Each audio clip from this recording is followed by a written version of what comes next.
एक पर्वत जो अपने आप में कई रहस्यों से घिरा हुआ है। अलग अलग रिलीजन में अलग अलग मान्यताओं के साथ सबकी फेथ का प्रतीक बना हुआ है। जैसे हिंदू इसे भगवान शिव का एरिया मानते हैं और बौद्धों के लिए पर्वत शाक्य मुनि बुद्ध की अभिव्यक्ति है, और जैन इसे अपने पहले संत आदिनाथ की मुक्ति के स्थल के रूप में मानते हैं। और तिब्बत के सबसे पुराने रिलीजन बौन के अनुयायी इसे पवित्र 9 स्टोन स्वास्तिक माउंटेन के रूप में पूजते हैं। कहा जाता है कि उनके संस्थापक संत सेनराड इसके शिखर पर अवतरित हुए थे। अलग अलग मान्यताएं हैं अपने अपने धर्म की। आप समझ ही गए होंगे कि हम माउंट कैलाश की बात कर रहे हैं। 6638 मीटर की ऊंचाई पर माउंट कैलाश को स्थानीय रूप से कांग रिनपोचे या स्नो का प्रीसियस स्टोन भी कहा जाता है। यह साफ नीले आकाश के खिलाफ अपनी बर्फ से ढकी चोटी के साथ अट्रैक्टिव दिखता है, जो इसके एक नाम बर्फ के गहने को सही ठहराता है। नेपाल और भारत की सीमा के पास वेस्ट तिब्बत के एक रिमोट एरिया में स्थित कैलाश पर्वत तिब्बत की एक प्रशासनिक राजधानी लहासा से लगभग 1200 किलोमीटर दूर है। देखिए माउंट कैलाश किस तरह चीज़ों को दर्शाता है। माउंट कैलाश, जिसे माउंट मेरू के नाम से भी जाना जाता है, इसे अर्थ की नाभि भी कहा जाता है, क्योंकि 4 लीजेंडरी रिवर्स 50 किलोमीटर के दायरे में अलग अलग डायरेक्शंस में बहती हैं। साउथ की ओर नीलम फेस है जहाँ से करनाली रिवर बहती है, और वेस्ट में माणिक फेस है जहाँ से सतलुज रिवर बहती है। नॉर्थ में गोल्ड फेस से इंडस रिवर बहती है, और ईस्ट में क्रिस्टल फेस से ब्रह्मपुत्र रिवर बहती है, जिसे यारलांग सांगपो के नाम से भी जाना जाता है। और जो ये माउंट कैलाश का एवरी फेस है वह अलग अलग मूड को दर्शाता है। जैसे साउथ फेस ऐश्वर्य और ग्लोरी को इंडिकेटिंग करता है, और यह पूरी तरह से स्नो से कवर्ड रहता है। वेस्ट का मुख करुणा और परोपकार चैरिटी की आभा से आच्छादित रहता है। नॉर्थ का फेस स्टार्क फॉरबिडन और चैलेंजिंग रहता है, जबकि ईस्ट का फेस केवल दूर से दिखाई देने वाला मिस्टीरियस और डिस्टेंट है। माउंट कैलाश को अष्टापद गण पर्वत और रजत गिरी के नाम से भी जाना जाता है, जो कश्मीर से लेकर भूटान तक फैला हुआ है। माउंट कैलाश मानसरोवर लेक और राक्षसताल लेक के करीब स्थित है। अगर मानसरोवर लेक की बात करें तो जिसे टेथिस लेक का एक अवशेष भी माना जाता है, जिसे समस्त सृष्टि का सोर्स माना जाता है। ऐसा कहा जाता है कि creator of the earth Brahma ने अपने ध्यान व पूजा के लिए इस झील का निर्माण कराया था, जहां मानसरोवर में मानस वर्ड सर्वोच्च देवता ब्रह्मा के मन को संदर्भित करता है। लेक इसकी आउटवर्ड एक्सप्रेशन है। पवित्र मानस 110 किलोमीटर की परिधि के साथ 4560 मीटर की ऊंचाई पर है, जिस पर लगभग 3 डेज में ट्रैकिंग करी जा सकती है, जिसकी गहराई 300 फीट है, और यह 350 वर्ग किलोमीटर के एरिया में फैला हुआ है, जिसे वर्ल्ड में फ्रेश वाटर के उच्चतम निकायों में से एक माना जाता है। मानसरोवर को तिब्बती लोग मापम यम तसो कहते हैं, जिसका अर्थ है विजयी। संस्कृत पोएट कालिदास कहते हैं कि मानसरोवर का जल मोतियों के समान है, इसे पीने से 100 जन्मों के पाप मिट जाते हैं। ऐसा कहा जाता है कि जब कोई भी व्यक्ति यहाँ बैठकर शाम को स्काई को देखता है तो ऐसा लगता है कि असंख्य स्टार्स पानी में उतर रहे हैं, क्योंकि वाटर ताजा और साफ रहता है, अक्सर कोबाल्ट नीले रंग के रत्न की तरह। और बात रही राक्षसताल लेक की, तो इसे मानसरोवर लेक की सिस्टर लेक भी कहा जाता है, जो 4515 मीटर की हाइट पर है। यह मानस से लैंड की एक नैरो स्ट्रिप द्वारा विभाजित होती है। हिंदू स्क्रिप्चर्स के अनुसार रावण द्वारा कैलाश पर्वत पर निवास करने वाले भगवान शिव की भक्ति और ध्यान के माध्यम से सुपर पावर्स को प्राप्त करने के ऑब्जेक्टिव्स से इस लेक का निर्माण किया जाता है। कहा जाता है कि इस लेक में 4 आइसलैंड हैं, जिनमें से एक आइसलैंड के कोस्ट पर रावण भगवान शिव को प्रसन्न करने के लिए अपने 10 सिरों में से एक के साथ दैनिक भेंट चढ़ाता था। और अंत में 10वें दिन शिवजी रावण की भक्ति से काफ़ी प्रभावित होते हैं, और वो रावण को सुपर पावर्स प्राप्त करने की इच्छा प्रदान करते हैं।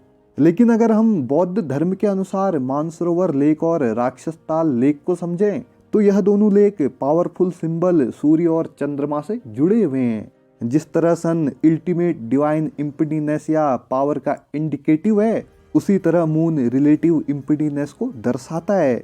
बोधि विद्या इनलाइटेंड माइंड के लिए, जो एक सब्सटेंस से दूसरे सब्सटेंस के बीच डिफरेंस नहीं करता। हाँ, तो बात यहाँ पे ये थी कि सूर्य के साथ मानसरोवर और चंद्रमा के साथ राक्षस ताल का जुड़ाव संबंधित झीलों के आकार का प्रतिनिधित्व करता है। मानसरोवर सूर्य की फुल कलाश के समान है, जबकि राक्षस ताल एक हाफ मून के समान है। हाँ, तो आते हैं माउंट कैलाश पे। तो रामचरित मानस में गोस्वामी तुलसीदास जी कहते हैं कि कैलाश पर्वत श्रेष्ठ और बहुत ही डिलाइटफुल है, जहाँ भगवान शिव और माता पार्वती सदा निवास करते हैं। देखिए, जो हमने बात करी अलग अलग रिलीजन की माउंट कैलाश को लेकर अलग अलग मान्यताओं की, तो थोड़ा और देखें तो जैन स्क्रिप्चर्स के अनुसार माउंट कैलाश को अष्टपद भी कहा जाता है, जहां पहले जैन तीर्थंकर ऋषभदेव ने मोक्ष प्राप्त किया था। और ऐसा माना जाता है कि ऋषभदेव के निर्वाण प्राप्त करने के बाद उनके पुत्र सम्राट भरत चक्रवर्ती ने वहां पर 24 तीर्थंकरों के 3 स्तूप और 24 मंदिरों का निर्माण करवाया था। और बौद्ध धर्म में माउंट कैलाश को मेरू पर्वत के रूप में जाना जाता है। यह अपने कॉस्मोलॉजी का सेंटर है। ऐसा कहा जाता है कि मिलारेपा एक तिब्बती सिद्ध, जिन्हें आमतौर पर तिब्बत के सबसे प्रसिद्ध योगीज और स्पिरिचुअल पोएट्स में से एक माना जाता है, जिनकी एजुकेशन तिब्बती बौद्ध धर्म के कई स्कूलों में मानी जाती है। तो होता क्या है कि मिलारेपा वज्रयान के चैंपियन थे, और वह तिब्बत के बॉर्न रिलीजन के चैंपियन नारो बोंचुंग को चुनौती देने के लिए तिब्बत जाते हैं। कहें तो दोनों मैजिशियन थे, लेकिन दोनों में से कोई भी निर्णायक लाभ हासिल नहीं कर पाता है। तो यहाँ पे होता क्या है कि एक सहमति से विचार किया जाता है कि जो भी सबसे तेजी से कैलाश शिखर पर पहुंचेगा वही विजयी होगा। और नारो बोंचुंग अपने जादू के ढोल पर बैठते हैं और आगे बढ़ते हैं, और मिलारेपा स्टेबल बैठे होते हैं और ध्यान कर रहे होते हैं। और जैसे ही नारो बोंचुंग अबाउट टॉप पर पहुंचते हैं, तो मिलारेपा अचानक हरकत में आकर सूर्य की रोशनी में सवार होकर उससे आगे निकल जाते हैं और प्रतियोगिता जीत जाते हैं। और अगर बात करें तिब्बत के सबसे पुराने रिलीजन बॉन की, तो बॉन के अनुयायी, जिन्हें बॉन पोस के नाम से भी जाना जाता है, उनका मानना है कि उनके रिलीजन की उत्पत्ति हिमालय में माउंट कैलाश के पास स्थित झांगझुंग नामक स्टेट में हुई।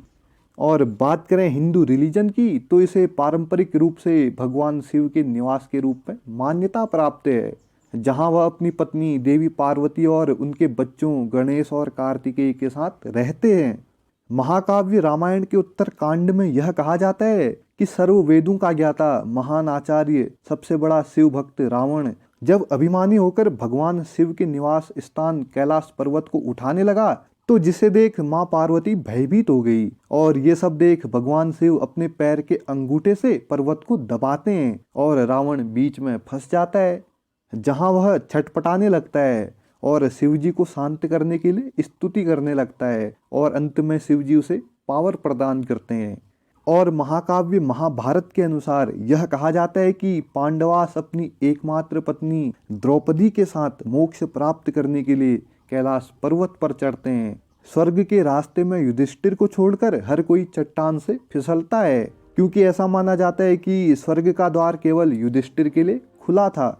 ये तो कुछ बातें रहती हैं सभी धर्मों के अनुसार माउंट कैलाश की मान्यताओं की। लेकिन एक बात यहाँ पे ये कि भगवान शिव का निवास और ब्रह्मपुत्र, सिंधु, सतलुज और कर्णाली नदियों का स्रोत कैलाश पर्वत वह गर्भगृह है, जिसे दुनिया का केंद्र और स्वर्ग की सीढ़ी कहा जाता है।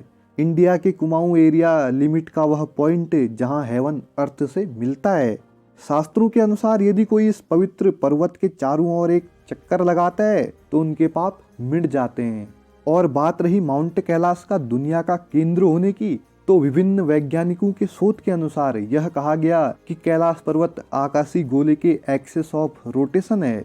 वेरियस स्टडीज ने सिद्ध किया है कि सेलेस्टियल पीक इम्पोर्टेंट मॉन्यूमेंट से जुड़ा हुआ है। इंग्लैंड का ऐतिहासिक लैंडमार्क स्टोनहेंज यहाँ से 6,666 किलोमीटर दूर है। वहीं डायमेंशन नॉर्थ पोल के साथ जाता है, जो माउंट कैलाश से भी 6,666 किलोमीटर दूर है। और साउथ पोल के साथ डिस्टेंस डबल हो जाती है, जो पीक से 13,332 किलोमीटर दूर है।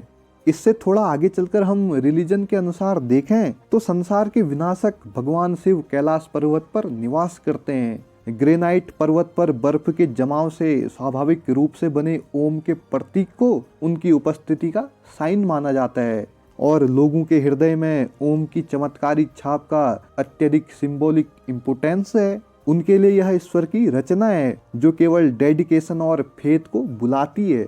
हिंदू रिलीजन के अनुसार होली माउंटेन्स की दिव्यता के साथ इंटरफ्रेंस करना एक वर्जित कार्य है, जहां माउंट कैलाश की चोटियों पर चढ़ना वर्जित है क्योंकि यह भगवान शिव को परेशान कर सकता है। देखिए यहाँ पे एक बात की ब्रह्मांड मनुष्यों को समझने के लिए बाध्य नहीं है।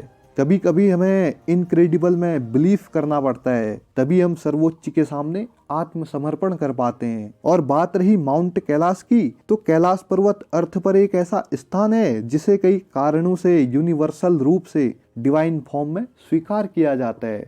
तो होप करता हूँ आपको जानकारी अच्छी लगी हो। अगर जानकारी अच्छी लगे तो चैनल को सब्सक्राइब और वीडियो को लाइक जरूर करें। धन्यवाद।